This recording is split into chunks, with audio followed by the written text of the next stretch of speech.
Assalamualaikum warahmatullahi wabarakatuh. Pamirsa subscriber Ki Sunda anu satia satuhu manco dina dangat ayeuna urang medar deui carpon tina majalah Campaka nomor 7 tahun 1865. Carpon anu baris kapidangkeun judulna Harewos. Ieu dianggitna nyata ku Bapak Agus Suro. Sumangga supados teu nyangkolong teuing kana waktos wilujeng ngadangukeun. Unggarek tret pisan nulis surat ke kamanehna leungeun teh teu laju balas kapegatku harewos nu lawon pisan kapegat ku sora nu duka ti mana datangna. Ulah engkang, ulah atuh teu jadi deui bae nulis teh. Kuring teu ngarti naon sababna eta harewos nyaram kitu sarta teu ngarti deui naon sababna upama dicaram kitu teh kuring sok nurut kalawan tanpa pamikiran anu gembleng, nurut kusabab eta harewos teh lir hiji tenaga gaib nu bisa ngeureunkeun pena pulpen nu rek satret-treteun nyieun surat ku kakawasaan nu leuwih gede tibatan kahayang kuring pribadi.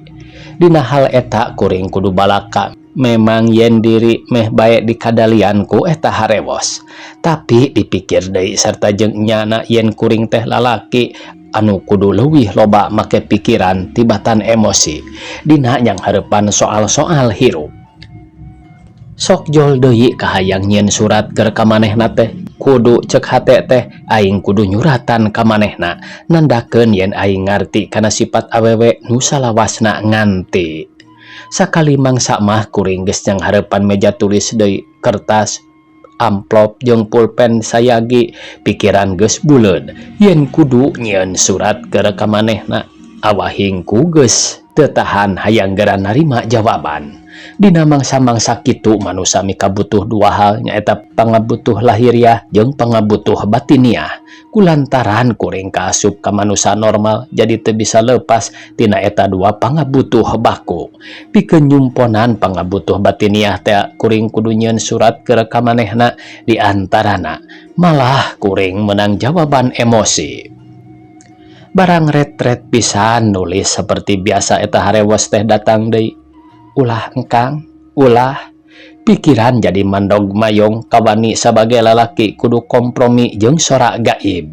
Pikiran kudu nimang-nimang antara teruskeun nyieun surat atawa kudu nedunan eta harewos. Sajeroning kitu dina hate timbul kapanasaran hayang nyaho naon sababna jeung naon maksudna nu matak eta harewos ngahalangan kahayang kuring. Saha anjeun teh? Taya jawaban. Rek naon datang ka dieu? Taya jawaban keneh. Naon maksudna ngaharewos kitu? Taya jawaban keneh bae. Eta pertanyaan-pertanyaan teh dibalenan deui tapi anggar taya jawaban. Duka kakuatan naon anu ngeusian diri nepi ka ngagebrag meja duka sabab keheul atawa boga kawani kuring teu terang. Nu tetela sanggeus pertanyaan-pertanyaan teh teu dijawab kalawan teu karasa leungeun ngagebrag meja. Tungtungna awak nu lungse sorangan kaayaan kamar nu sepi nambahan kalungse sabab dina hate mah juljol rupa-rupa pikiran jeung rasa timbul rupa-rupa hayalan jeung tafsiran saenyana moal loba masalah dina uteuk mun seug kuring gewat nyokot hiji kapastian kuring oge terang kana eta kakuduan tapi kumaha dina prakna geus teu kabilang teori mah loba pisan nu ngagelarkeun dalil pikeun nyanghareupan kahirupan dina luhureun kertas tapi kumaha dina kanyataanana si nu nyieun dalilna sorangan oge can puguh bisa meraktekeun teori sagemblengna malah bisa jadi ngan sebagian leutik bae. Kungsi maca buku karangan salah saurang sarjana anu peko pikiranana teh nyebutkeun ulah sieun sabab kasieun teh ukur ciciptaan anjeun sorangan. Ieu teh teori tangtu aya benerna sarta kuring oge ngaku yen eta teori teh aya benerna. Jadi lamun unggal-unggal rek nyieun surat keur ka manehna teu jadi bae sabab dihalangan ku harewos.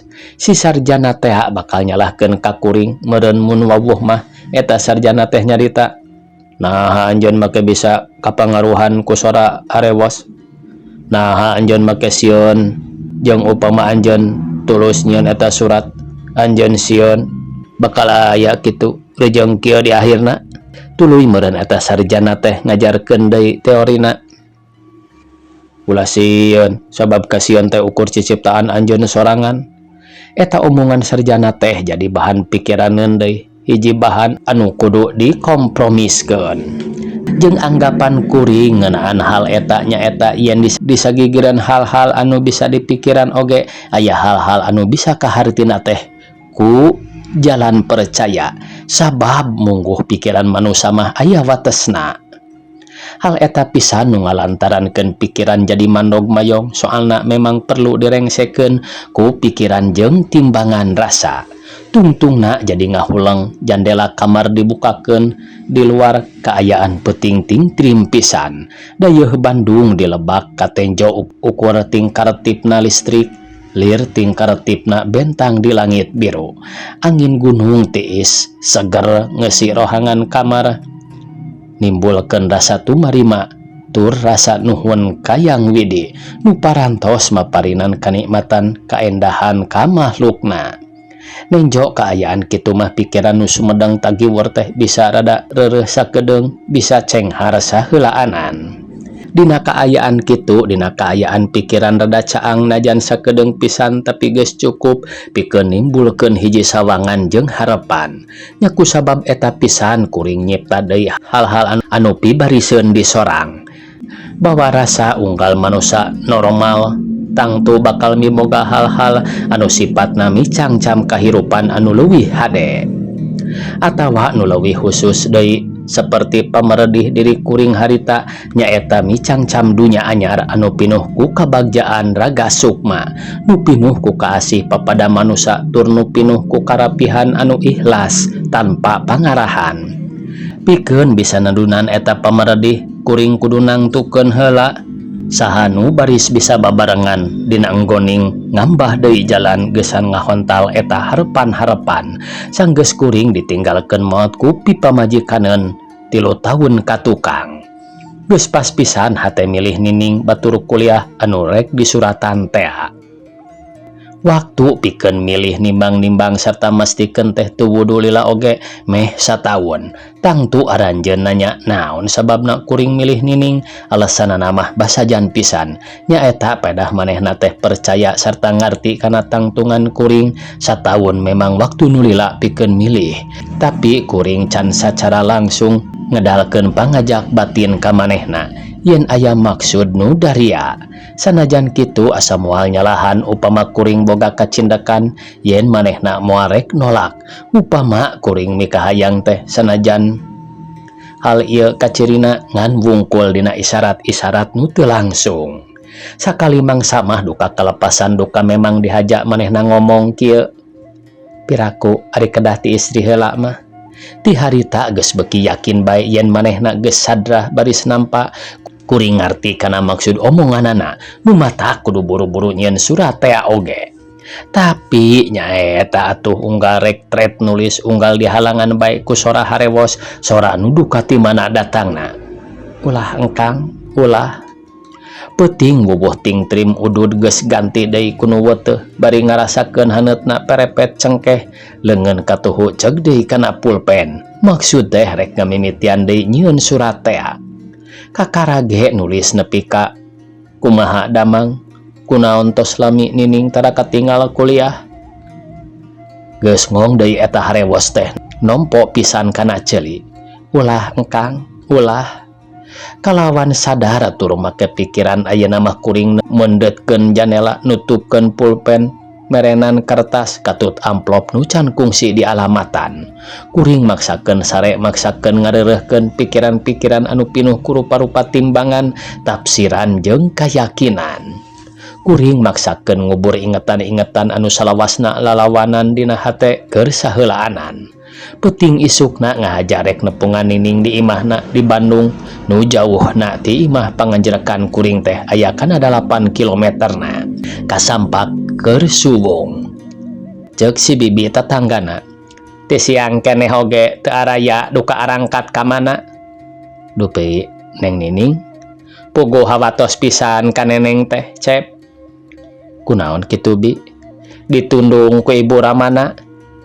Ditundung, kuring ngagebeg jeung rada gugup ngomong teh. Mohon Cep ditundung, margi wartosna Ibu Ramana teh aruningaeun yen nining teh nuju ka kandungan. Gusti, lir gelap karasana beja ti si bibi teh ngabentar harepan nu diheungheum salila meh sataun meh-mehan awak ngarumpuyuk. Teu sangka di jalan balik belah kaler langit angkeb meredong pi hujaneun.